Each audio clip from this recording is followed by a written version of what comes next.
Hey everyone, we're going to be talking today about content specifically built for remarketing.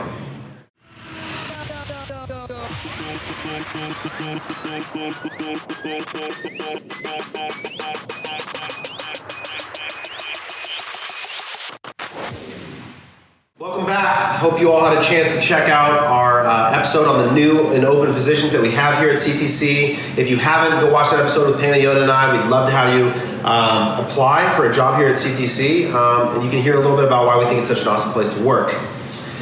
Today, though, we're going to be talking about content built specifically for remarketing. We focus a lot here on prospecting at CTC. It's one of our core value propositions for our clients is that we don't sort of just siphon traffic at the bottom of the funnel. We focus a lot on prospecting and acquiring new customers.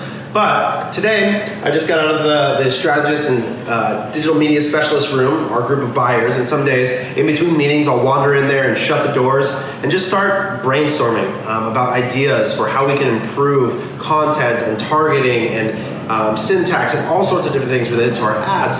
And our conversation today sort of focused on how we break down remarketing. So not at the DPA level. So for those of you that are Facebook ad buyers, you know dynamic product ads are really built for those customers that reach the PDP level or even the abandoned cart level. But we were thinking about the rest of the funnel, people who come maybe to the category page or just thinking about what makes someone not make a purchase once they've been to your website. So we sort of have this generalized theory that with remarketing, what we want to focus on is additional validation. So we make the assumption that someone has come to the site, they leave, for some reason they didn't have enough, that psychological process of making a buying decision wasn't completed enough for them to make a purchase. So we want to think about what is additional content that can create validation. So oftentimes we'll use reviews, we'll use influencer testimonials, we'll use product feature videos or UGC video content in the remarketing level to create additional validation.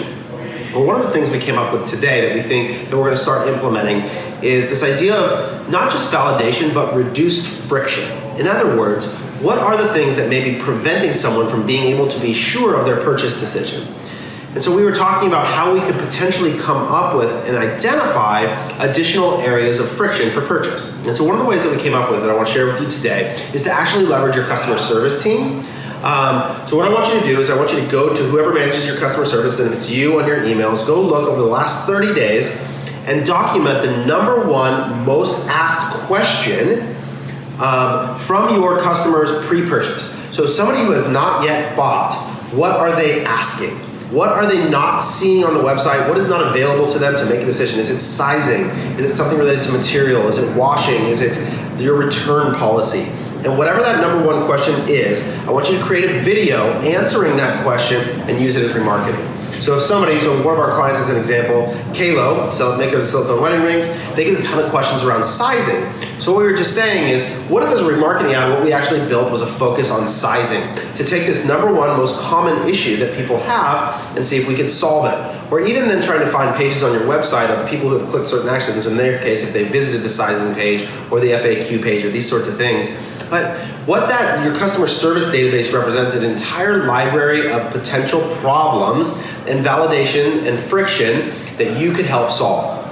So do that today. We're going to be putting that into practice over the next 30 days. Hopefully I'll come back and share some of the results. But I think it'll be a great way to come up with an idea for if your remarketing isn't great or that you're looking to additionally improve on that, how can you go out and find source of information to help you create more great remarketing content? Hope that helps. Looking forward to hearing how it works.